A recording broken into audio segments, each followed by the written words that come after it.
Hello, welcome to another Gundam Battle Operation 2 video. That is the Todesritter, or I'm trying to pronounce it the German way, but I keep thinking about the English way it pronounced it when I put it in Google Translate. The Todesritter. Really like pronunciating those words there. I keep thinking, I guess I want to say it the English way, the Todesritter. But yeah, we got the Todesritter. It is a very, very good general. 650 level 1. From what I understand, it's the Pale Rider that Zeon got a hold of and like, oh shit. Let's just call this thing a fucking German name. Every suit we take, we'll just rename it to something German, vaguely Germanic, maybe. We took the GPO4, we called that the Gerbera Tetra. And then we took this Pale Rider and called it the Todesritter, which is pretty much, I think it's like Death Knight in German, which that's a badass name for a suit. Yeah, it's got a lot of good shit on it. You see what the we had the XS recently, which is a very good long-range, mid-range suit. And this suit, it doesn't really do close range, but then you have this suit, the I'm just gonna follow up and kill this XS. Speaking of that, the Todesritter, it does mid-range and close range extremely well. So what you lack in the XS, you can back up with this suit.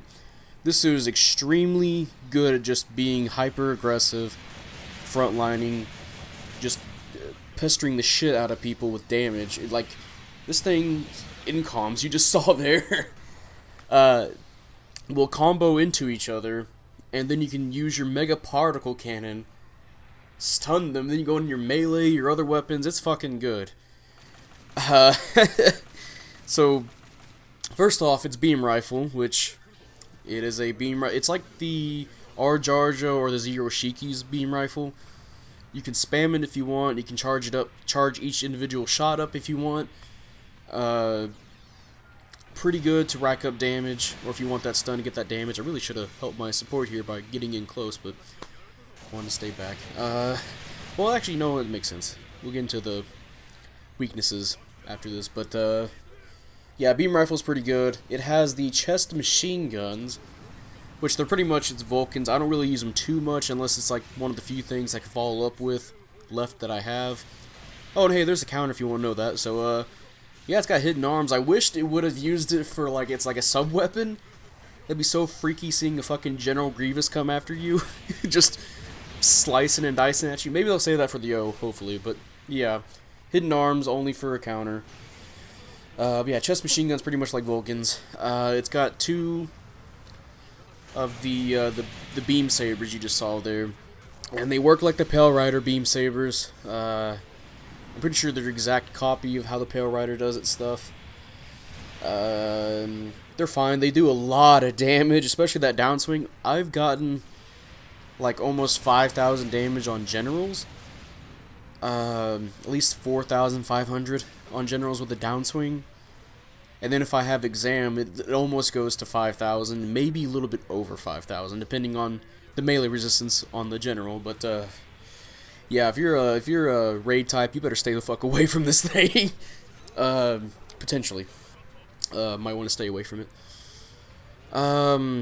It also has the incom systems, which well, I'm gonna talk. Get into that. I forgot about its other weapon, little beam cannons it has, where its hidden arms come up and shoot shit. Actually, no, I think they might be just shoulders only, but they're kind of like Vulcans. They're rapid-fire beam guns you can fire, and I was really dumb to go and challenge that Double Zeta. I thought he got stunned, but nope, he just activated his biosensor. Just fucking killed me. You can rapid-fire them, and it really helps if you can follow up with... If you're shooting the beam rifle, you can follow up with your beam cannons there and stun somebody real fast. They're really just added damage if you got nothing else you want to sling at. If you don't want to stun your teammates, you can fire that out. Rack up a little bit of damage, and then you come in with your incoms, which those are really good weapons. You have the regular incoms you see here, just well, I say you see here, and I just fucking shoot everything to save my support. Jeez, yeah, the And yeah, I went to go save my support rather than the lower cost Yoshiki. He held as longest as he could. He did his job. Then we're gonna follow up. The incoms, they come out, they shoot I think twice. They do like decent damage, like 1,500, 1,500 damage. I want to say is the base, maybe a little bit less than that, but yeah, you can send those out and you can probably pretty much combo anything you want while those are firing. You can even do your next incoms, which is the tri-blades, which are also incom, so they attach to you. They send out and they just go towards an enemy, and they bonk them pretty much. It gets a free stun. Not really a free stun, because they can miss. You really just have to catch an opponent with them. That's why I like to combo with the incom systems, so they're just dodging everywhere and they get hit by a fucking tri-blade. They also, the incoms reload in I believe 18 seconds, and then the tri-blade incoms are like 13 seconds, which those ready up faster than your regular incoms. And I've seen a lot of, you can combo with those, the tri-blades also. You can get a stun off and go into your melee, you can do a bunch of shit with that. Or you can do like what I do and just fucking send out your incoms, then your tri-blade incoms, and then pull out your Mega Particle Shield Cannon, which is pretty much the Bawu's Mega Particle Shield. Same thing too, just pop it off somebody, get a free stun.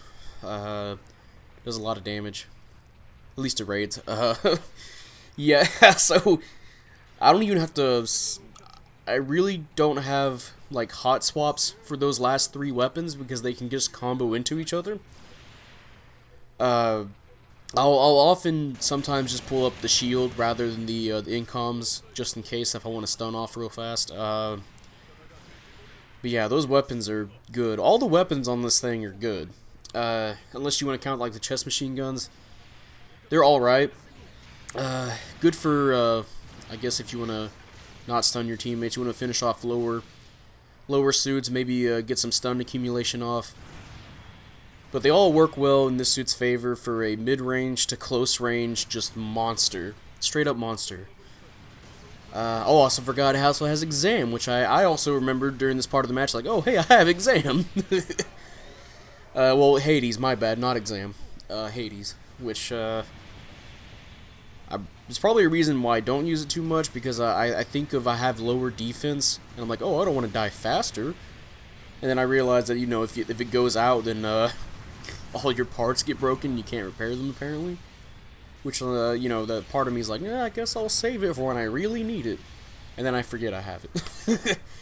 But it does help out your suit. You get a double dodge roll out of it. You get more force injectors, turning speed. I think you're faster. Yeah, you're slightly faster. I'm out of the picture here, so I might as well just drop a bomb. So let's drop some support fire. But yeah, overall, all this combined makes a very aggressive close-range suit.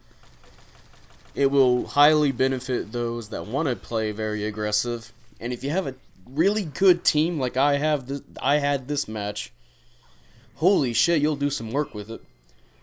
And yeah, mission complete, so let's see what we got going on. Yeah, top individual, top assist, nice. Gonna praise my support, he was a pretty good support. And the Ziroshiki for holding out, and 4th place, 6-2, but hey, I still got pretty good damage, and yeah, 1st place in kills. Yeah, I did pretty well, even though I got 4th place. I imagine the EX probably did a lot more than I did, at least for long range. Yeah, it's a beast of a suit. You have a lot of weapons at your potential that can combo into each other extremely well. There is not a if you don't have anything to fire with this suit, or to do with this suit, then you're playing it wrong. You have to be constantly just attacking people with it, because that's the benefit. You have a bunch of good weapons on you, and you can just run amok on enemies at the front line. Although this match I kind of played a little bit more safe. I stayed back from enemies. I could have gone in for a lot more melee if I could. It's just I don't really play. I'm not comfortable with with close range melee in this game. Like the They have to be stunned first. If I try to go in there, somehow, some way, I'm going to get countered half a mile away, or I'm going to get a tackle. I'm going to pop off a tackle, which I did manage to get a counter off in this game, surprisingly, but I knew that was a very rare instance. If I try to do that again, I'd probably just take all the damage from getting downswung, and then my tackle wouldn't go through to counter somebody. That is a pretty badass counter, though.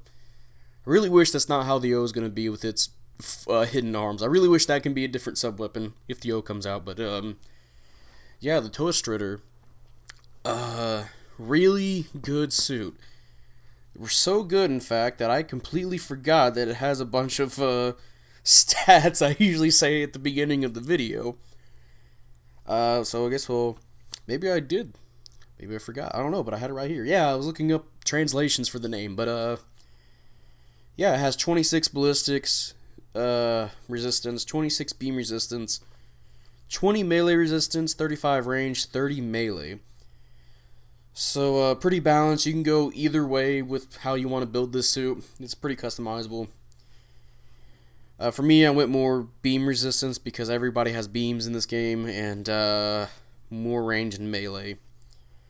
Although I did do a thing where I had 40 melee resistance, but it was okay. But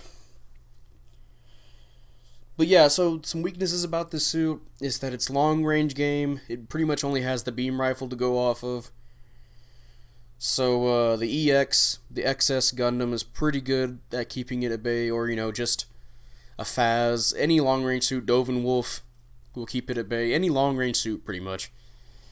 It's just you have to worry about when it gets close to you. And of course, 20 melee resistance, that's the lowest stat it has there, so if you're a melee suit, you might as well just melee it. I was playing with, I think it was the first match with King and Honey, that King tried out the Cubile. And, the Cubile Mark II, my bad. The Cubile Mark II's downswing, the three-pronged beam saber downswing is still really good against the Todesritter, so you can do that to damage it. And of course, if it pops its exam, it takes more damage because it has less defense. So you can follow up with, you can just stun lock it and kill it pretty easily if it doesn't double dodge roll or stun you first. So it's got some decent weaknesses. But its strengths are really its strengths. Close range, extreme close range strength. Its mid range is alright. You just don't want to get touched by this thing because it will fuck you up completely. Like that first match, I was figuring out the suit and I managed to get 130k. In this match, we had a bunch of good teammates, so I didn't get as much damage as I could have, but it was still over 100k. So the damage output of this thing is extreme, very extreme, and I would definitely recommend that you get this suit if you have the tokens for it. It is a good suit. Oh man, also another weakness is that's pretty wide, it's pretty big. Forgot to talk about that. It's got those huge old bat wings. I don't remember exactly if it had buffers or not, but it's a wide target, so if you can get a stun on it, but you have to be careful, it does have maneuver armor. So if you can catch it not boosting, then you can stun it and do whatever you want with it. So there's that. But yeah, this is the the Todesritter. It is a very, very good general. It seems like they're taking 650, like they took all the complaints about the Cubile to heart. So they're trying to find more ways to fuck it up, I guess. But it's working because the Cubile is still, I think, one of the most stronger suits. Still one of the stronger suits at 650. It's still not a suit you can play around with. It can get fucked up by still, a team of 3 Cubiles, but the suits like the XS and the Todesritter, they can beat it back. I guess I can throw the Dovin Wolf in there too. And of course we got some more supports that can deal with them too, like the Phaz and the the C1, which is really nice. So Q-Blade is not going to be... If they keep giving out suits like this... I say giving out like they're giving out for free. Fuck you, Katrina.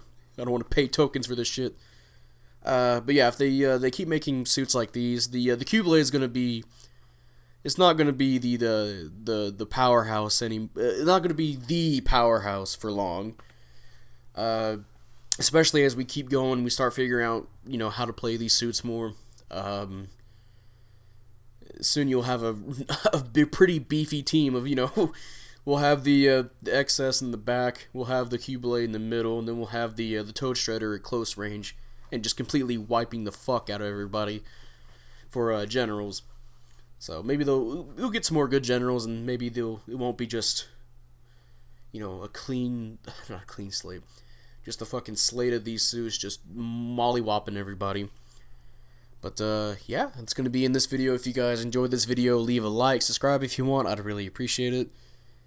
And, you know, type up in the comment section what you feel about the Todesritter. Do you like it? Do you hate it?